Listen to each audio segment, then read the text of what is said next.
Cricket ഒരു വികാരമല്ലേ, എല്ലാവരും പറയുന്ന പോലെ തന്നെ ഭയങ്കര ഒരു വികാരമാണ്. എപ്പോഴും ചേർത്ത് നിർത്താൻ പറ്റുന്ന ഒരു ഗെയിമാ. നമ്മളുടെ എൻ്റെ എല്ലാ സ്ട്രെസ്സും പോകുന്നത് ക്രിക്കറ്റ് കളിക്കുമ്പോഴാണ്. ചെറുപ്പം മുതലേ രക്തത്തിൽ അലിഞ്ഞു ചേർന്നൊരു സാധനമാണ് ക്രിക്കറ്റ്. ഈ ചെറുപ്പത്തില് എന്തായിരുന്നു ആഗ്രഹം? അതായത് ക്രിക്കറ്റ് കളിക്കാരനാവണം എന്നായിരുന്നു, അല്ലെങ്കിൽ ഒരു സിനിമ നടനാവണം എന്നായിരുന്നു? എഞ്ചിനീയർ ആണ്, അപ്പൊ എന്തായിരുന്നു ഒരു ആഗ്രഹം? എന്തായിരുന്നു? സത്യം പറഞ്ഞാൽ ചെറുപ്പത്തിലൊരു ക്രിക്കറ്റ് കളിച്ച് നടന്ന, അല്ല ക്രിക്കറ്റിനെ ഫോളോ ചെയ്യുന്നൊരു സമയമുണ്ടല്ലോ, 7, 8, 9, 10 ആ സമയത്തൊക്കെ ക്രിക്കറ്റ് കളിക്കാരനാവണം എന്നുള്ളൊരു ഒന്നും പറഞ്ഞില്ലേ. നമ്മള് ഇവരെയൊക്കെ കണ്ടതല്ലേ, സച്ചിൻ ടെണ്ടുൽക്കർ, ഈ പറഞ്ഞ ദ്രാവിഡ്, അവരെ കണ്ട് ഇങ്ങനെ പൊയ്ക്കൊണ്ടിരിക്കുന്ന സമയത്ത് നമുക്ക് അവരാണ് റോൾ മോഡൽസ്.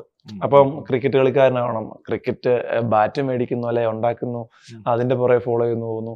അപ്പം വേറെ ഒന്നും മനസ്സിലില്ല, പഠിത്തവും ഇല്ല, മുന്നോട്ട് വേറെ എന്ത്, ക്രിക്കറ്റ് കളിക്കാരനാവണം, വേറെ ഒന്നുമില്ല.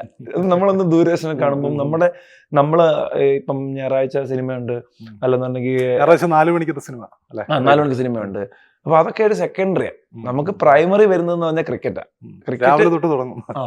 സ്കൂളിലൊക്കെ പോകുമ്പോഴായാലും ഞാൻ പണ്ട് റേഡിയോ കൊണ്ട് പോയിട്ടുണ്ട്.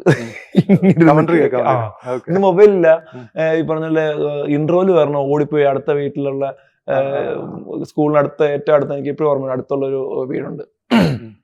അപ്പൊ അവിടെ വീടും ഒരു കടയുമായിട്ടാ. അപ്പൊ അവര് TV വെച്ചേക്കും, എന്താ പറയാ, നമ്മൾ കടയിലോട്ട് ചെല്ലണം. പറ്റി നമ്മൾ ഓടിച്ചിരുന്നത് കടയിലല്ല, TV കാണാനാവുന്നത്. അപ്പൊ അവിടെ ഇരിക്കും, രണ്ട് പീരീഡ് കട്ട് ചെയ്ത പോലും അവിടെ ഇരുന്ന് കളി കാണും. ആ സമയത്ത് കണ്ട കളികളൊക്കെ ഓർമ്മയുണ്ടോ? ആ സമയത്ത് എനിക്ക് തോന്നുന്നു 90s ആയിരിക്കും. അതെ 90s കളികളൊക്കെ കുറെയൊക്കെ ഓർമ്മയുണ്ട്. ഓർമ്മയുള്ളതും പേടിപ്പെടുത്തുന്നതായിട്ടൊരു കളി എനിക്ക് ഓർമ്മയുണ്ട്. 10ാം ക്ലാസ്സിലാണെന്ന് തോന്നുന്നു, 10ാം ക്ലാസ്സിലാണോ 9ാം ക്ലാസ്സിലാണോ, 9ലാന്ന് തോന്നുന്നു, വേൾഡ് കപ്പ് 2003 ആണോ? 3 വേൾഡ് കപ്പ്. യെസ്, ഞാൻ 9 പഠിക്കുമ്പോ അയ്യോ ഓസ്ട്രേലിയ അടിച്ച് പഞ്ഞിക്കിട്ട അത് ഓർമ്മയുണ്ട്. അതൊരു പേടിയായിപ്പോയി, അത് കണ്ടിട്ട് വിഷമം അറിയാം, ഷെഫീഖിന് ഓർമ്മയുണ്ട്. അതൊരു ഭീകരമായിരുന്നു അല്ലേ. ആ കൂടെ കളിച്ചത് സേവാങ് മാത്രമാണ് കളിച്ചത്. നമ്മൾ സച്ചിന്റെ, അതായത് ഫൈനൽ വരെ സച്ചിൻ എത്തിച്ചു. അന്ന് എനിക്ക് തോന്നുന്നു player of the match tournament സച്ചിനായിരുന്നു. 671 റൺസ്. അതെ. ആ ഒരു സീരീസ് ഓർമ്മയുണ്ട്. പിന്നെ അത് ഓർമ്മയുണ്ട്, മറക്കാൻ പറ്റുമോ? അത് തന്നെ എനിക്കൊന്ന് പാകിസ്ഥാനെയൊക്കെ അടിച്ച് പഞ്ഞിക്കിട്ട് സേവാങ് സച്ചിനും കൂടെ അപ്പർ കട്ടൊക്കെ ഉണ്ടായിരുന്നു. അതെ അതൊക്കെ ഓർമ്മയുണ്ട്. പിന്നെ ആ സമയത്ത് 10th-ലായിരുന്നു. ആ സമയത്ത് ഞാൻ 9ാം ക്ലാസ്സിലായിരുന്നു.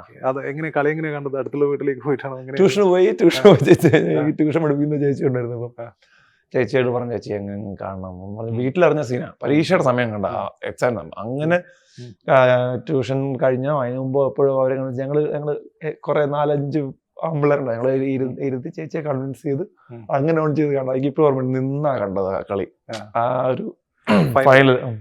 പക്ഷെ ഫൈനൽ ഇന്ത്യയെ സംബന്ധിച്ചിടത്തോളം പോണ്ടിങ്ങും മാർട്ടിനും, ഡാമിയൻ മാർട്ടിനും അടിച്ചു നേരത്തെ നിർത്തിയിട്ടാൻ.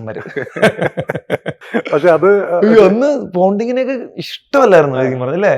എല്ലാവർക്കും ഇന്ത്യൻസിന് ഏറ്റവും ഇഷ്ടമില്ലാത്ത കളിക്കാരനായിരുന്നു കളി. അവരുടെ കളി കൊണ്ട, വേറെ കൊണ്ടല്ല. ഇത്രയും ഇങ്ങനെ ഹെയ്ഡൻ, ഇവർക്ക് സൈമൺസ്, തടിമാടന്മാര് വന്നു കഴിഞ്ഞാൽ ദൈവമേ ഇന്ത്യക്കാര് തീർന്നു എന്നുള്ള മൂളാ. ഹെയ്ഡനും ഗിൽക്രിസ്റ്റും ഓപ്പണിംഗ് ഇറങ്ങിയാൽ തന്നെ അയ്യോ എന്ത് ചെയ്യുന്നുള്ള സത്യം. പക്ഷെ അവരുടെ കളി കാണാൻ രസാ. ഗ്രൗണ്ടൊക്കെ നിറഞ്ഞു നിൽക്കും. അതെ.